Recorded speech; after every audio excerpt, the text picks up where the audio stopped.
Let me start off by saying I did not like the 2011 sequel. I thought it was pretentious, silly, and its big wave of the future of having kills being broadcast live on the internet was done better by Halloween Resurrection, and that came almost a decade before. And you know what? I'm just going to say it again despite being in the minority here. But that movie is better than it gets credit for. The movie starts how you'd expect. A young victim gets a phone call that leads to some stabbing. The second you hear the phone ring, you know she's getting stabbed. As an aside, does anyone still have a landline in the year of our Lord 2022? Anyways, the movie does something different right off the bat that threw me for a second. She survives. From there, I'm immediately intrigued.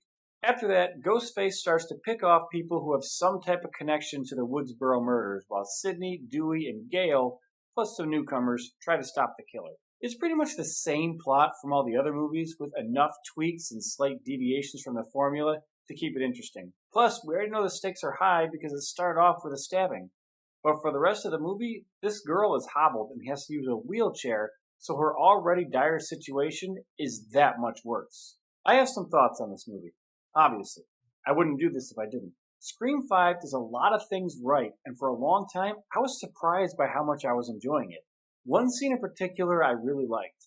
After a high-stakes drive that ends in murder, an oblivious teenager is setting his kitchen table unaware that the body of his mother is just outside his front door. While doing so, the movie does every cliche where something like a fridge door is blocking the camera view, and you expect the baddie to be right behind it, but when the dude shuts the door, there's no one there. This happens multiple times in one scene, and I loved it. I thought it was hilarious by the third time it happened.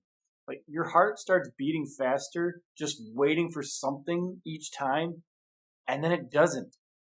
I loved it. It does a lot of cool stuff, but then trips and falls over its own feet right before the end zone. It messes with what you think is supposed to happen and does the exact opposite, and it's actually a lot of fun for the most part. The filmmakers were clearly fans of the series, but instead of just rehashing the formula, it zigged when you may have expected it to zag. But because they're fans of the franchise, it gets really preachy. In the middle of scenes, characters will start monologuing about anything and everything. One of them goes into a rant about fans, and it seriously felt like the filmmakers were lecturing me because I didn't like Scream 4. Then the killer ends up being some crazed super fan making the argument that fandom can't be toxic. Like, could you be any more on the nose with this? I didn't dislike Scream 4 because it tried something new. I disliked it because it wasn't a good movie. But that's not the biggest problem with the movie. I'm going to warn you now, and this is something I don't ever do, but we're going to talk spoilers. If you don't want to hear a major moment in the movie, and probably the biggest moment in the entire series, you should probably stop the video, but not before you like it, and smash that subscribe button, as the much more successful YouTubers would say. Still here? Okay, here we go. Dewey dies. Normally I'd be semi-okay with that, but it was just such a lame death. I don't want to get into the whole thing, but it requires Dewey to be one thing he hasn't been for the most part in this series. An idiot. It was just so frustrating to see him go like that, and it's even worse when you find out who the killer is. Reading what the filmmakers had to say just made me frustrated. It sounds like they just sat around and someone said, "We should kill off Dewey, wouldn't that be crazy?" before they all agreed and congratulated each other. People aren't watching these movies because of the new cast or because Ghostface is such a compelling villain. They like the original survivors. And now because Neve Campbell was lowballed, she won't be doing Scream 6.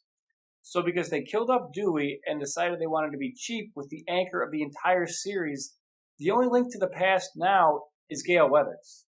Nothing against Courtney Cox, but I don't think people resonate with her character like they do Dewey and Sidney. I guess there's also Kirby from Part 4, who's still around, but she's only been in one movie. And of course there's Stu, who they wanted to bring back since Scream 3. And I want to get back to Dewey. Another thing that bugged me is how he's portrayed.